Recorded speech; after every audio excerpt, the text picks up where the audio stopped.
इसके बाद आता है आज का सबसे इम्पोर्टेंट न्यूज़ और करंट अफेयर, ये स्टैटिक पोर्शन जो हम लोग डिस्कस करेंगे वो है दोस्तों डिप्टी स्पीकर।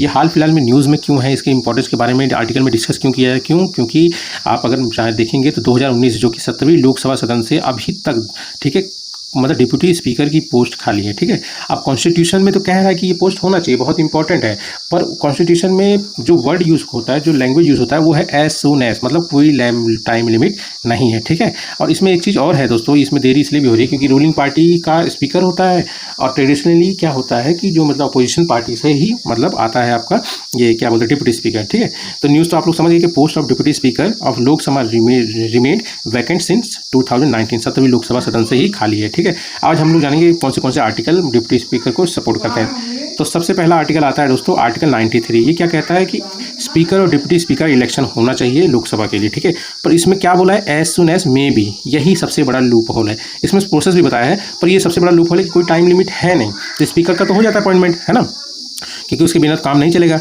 और बाकी जो डिप्टी स्पीकर है इसकी पोजीशन को मतलब लोग मतलब जो रूलिंग पार्टी होती है या फिर कोई भी किसी कारण से इसको हटा देती है। हटाती क्या मतलब पेंडिंग करके रखती है, क्योंकि एज सुन एज लिखा ना, कोई टाइम लिमिट है नहीं, तो करेंगे भाई, क्या दिक्कत है। ठीक है, तो अब थोड़ा सा ध्यान रखिए, थोड़ा हिस्ट्री मानो चलते हैं। तो अगर मान लीजिए ये पोस्ट सबसे पहले आई कब थी, तो ये पोस्ट जो आई थी सबसे पहले ब्रिटिश के समय आई थी, ब्रिटिश रूल के समय आई थी, वो भी सेंट्रल लेजिस्लेटिव असेंबली में ओरिजिनेट हुआ था ये पोस्ट। क्या नाम था इस पोस्ट का जो नाम था डिप्टी प्रेसिडेंट था, क्योंकि पोस्ट क्या थी, प्रेसिडेंट और डिप्टी प्रेसिडेंट।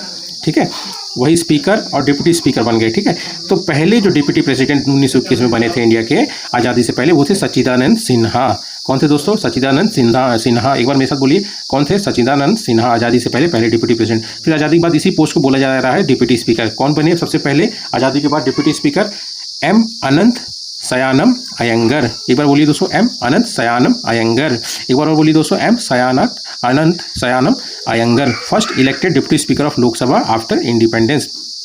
फिर आ जाता है दोस्तों आर्टिकल 94। ये क्या कहता है दोस्तों, अगर डिप्टी स्पीकर का अपॉइंटमेंट हो गया तो वो ऑफिस में तब तक कंटिन्यू करेंगे जब तक वो खुद रिजाइन ना दें, या उनकी सदस्यता खत्म ना हो जाए, या उनको किसी रेजोल्यूशन के मतलब ला के हटाया ना जाए। ठीक, उसके बाद आर्टिकल 181 का सब पार्ट 1 क्या कहता है दोस्तों, ये कहता है कि डिप्टी स्पीकर, अगर मान लीजिए लोकसभा में स्पीकर की एब्सेंसी है या फिर उनकी वैकेंसी खाली है, तब deputy speaker as a preside कर सकता है स्पीकर। ठीक है, पर इनको जो भी पावर मिलेगी, जो भी प्रिविलेज जो स्पीकर को मिलता है, सारी की सारी जिनको मिलेंगी। ऐसा नहीं मतलब डिप्टी स्पीकर करेगा सारा चीज़, जैसे उस पर बैठ जाएंगे उनके एब्सेंस में, तो सारा जो उनका पावर या फिर प्रिविलेज है सब इनको मिलने लग जाएगा। ठीक है, अब ध्यान रखिए कुछ कमिटीज़ में इनका काफ़ी अहम रोल होता है, जैसे प्राइवेट मेंबर्स बिल में ये प्रिसाइड करते हैं इस कमेटी को। ठीक है, प्राइवेट मेंबर्स बिल क्या होता है दोस्तों, प्राइवेट मेंबर्स बिल्स वो बिल होते हैं जो प्राइवेट मेंबर्स लाते हैं। प्राइवेट मेंबर्स वो होते हैं जिनके पास कोई मतलब डिपार्टमेंट नहीं होता है, जैसे कि कोई मंत्री है, ठीक है, MP है, मिनिस्टर ऑफ पार्लियामेंट है ना, उसके पास रेलवे है, किसी के पास फूड एंड एग्रीकल्चर वाला है, या फिर किसी के पास डिफेंस है। अगर जिसके पास नहीं होता उसको प्राइवेट मेंबर कहते हैं। वो MP मिनिस्टर ऑफ पार्लियामेंट जिसके पास कुछ नहीं होता कोई डिपार्टमेंट, उसको प्राइवेट मेंबर कहते हैं। उन्हीं द्वारा जो बिल लाए जाते हैं उसी को प्राइवेट मेंबर